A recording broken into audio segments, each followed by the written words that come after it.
And now I'd like to give the floor to the distinguished permanent representative of Sri Lanka. You have the floor, Excellency. Mr. Chair, thank you for giving me the floor. Distinguished delegates, we must agree without demur that we must band together to prevent our leaders taking us into further wars. But we must also try to mend the damage that results from these acts of aggression. Landmines are among the most barbaric weapons, as we know, as weapons of war, because they continue to kill and maim innocent people long after the war itself has ended. It is in that realization, Mr. Chair, that today we gather to address a pressing global issue that profoundly impacts communities worldwide. The menace of landmines, explosive remnants of war, and improvised explosive devices. These deadly threats continue to inflict sufferings on civilians, particularly children, in conflict-ridden areas. Our objectives must be crystal clear, and that is to raise awareness, foster collective action, and exchange valuable insights and experiences. In 2021 alone, more than 5,500 lives were tragically lost, and countless others were injured due to landmines. Shockingly, Mr. Chair, nearly 70 countries and territories still grapple with the presence of these lethal devices. Sri Lanka believes that the heightened awareness generated by our discussions and the presentations can mobilize essential support for mine action, ultimately making a meaningful difference. Mr. Chair, it is clear that the nature of conflict has changed significantly in recent years, with the rise of non-state armed groups, identity-based conflicts, and the use of improvised explosive devices. Now, these factors have made it more difficult to address the problem of landmines and other explosive remnants of war. It is important, therefore, for the international community, I say, to find ways to adapt to these new realities and to work together to find solutions to the problem. This will require, I say, political will. It requires resources and collaboration between different stakeholders, including national authorities. We observe several key challenges in addressing explosive remnants of war, emphasizing the need for a coordinated approach that combines technical expertise with conflict resolution efforts.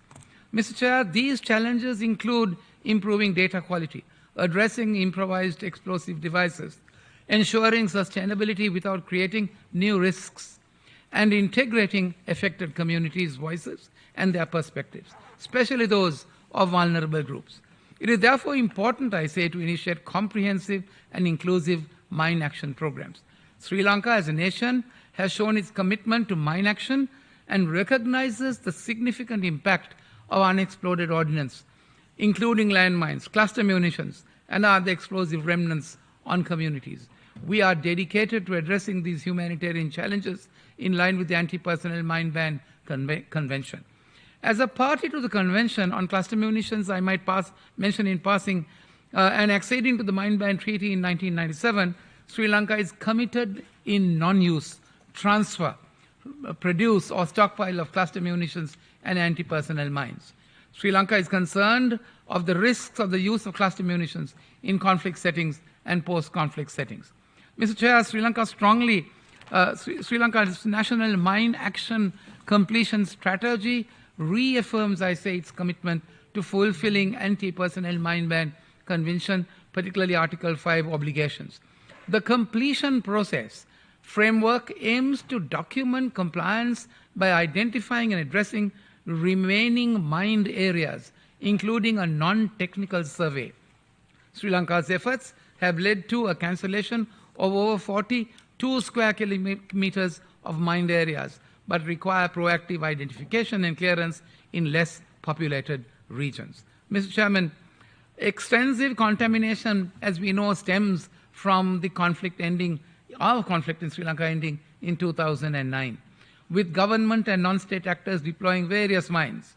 The Sri Lanka Army documented its mine-laying activities in the conflict areas, while the Halo Trust made progress in clearing the Sri Lanka Army-led minefields, while minefields laid by non-state actors, often in remote jungle areas, posed significant challenges for the obvious reason.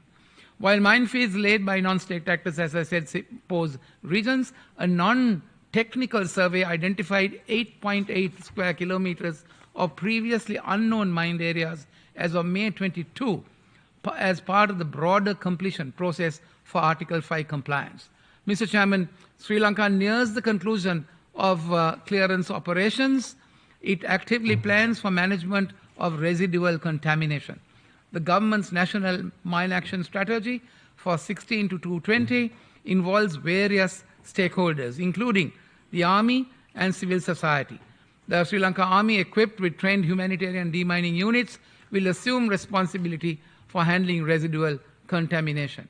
They will also maintain and update the information management system for mine action, which is a database, ensuring a comprehensive approach to landmine and ERW management post-clearance.